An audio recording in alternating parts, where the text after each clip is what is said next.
Durante un incontro conviviale organizzato dalla sezione sandonatese del Rotary Club, la comunità di Caldogno ha voluto evidenziare con un video di servizio i risultati ottenuti con il contributo ricevuto in occasione dell'alluvione del 2010. Vediamo il servizio.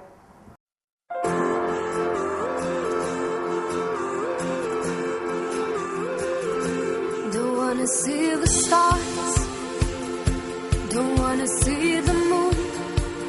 Abbiamo qui il dottor Feronato, che è il vice sindaco di Caldogno. Se voi vi ricordate, 7-8 mesi fa abbiamo fatto una cena proprio in questo locale dei fratelli Boccato per raccogliere dei fondi perché ci aveva colpito quell'alluvione che ha colpito una parte del Veneto, e Caldogno è risultato il paese, diciamo, forse più colpito.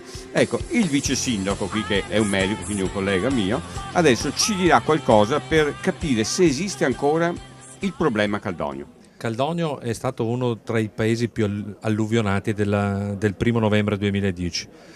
Attualmente le cose stanno tornando gradualmente alla normalità, sicuramente ci sono ancora dei grandi lavori da fare, soprattutto su quello che è l'arginatura dei fiumi, ma soprattutto e su quello che ci stiamo battendo molto è la costruzione della nuova bacino d'invaso, questa cassa di laminazione che dovrebbe appunto essere costruita a nord del comune di Caldogno e che potrà diciamo eventualmente in futuro decantare quelle che sono le situazioni critiche della portata dei fiumi, perché è una cassa di espansione che raccoglierà 4,5 milioni di metri cubi d'acqua nel momento in cui servirà appunto per difendere i paesi abitati di Caldogno, ma soprattutto anche dei paesi, cioè del comune di Vicenza, perché poi sapete che il comune di Caldogno è strettamente collegato a Vicenza perché si trova alla periferia nord del comune di Vicenza, e quindi nelle due rotte, perché ci sono 2 rotte dell'allora fiume Timonchio, l'acqua salvò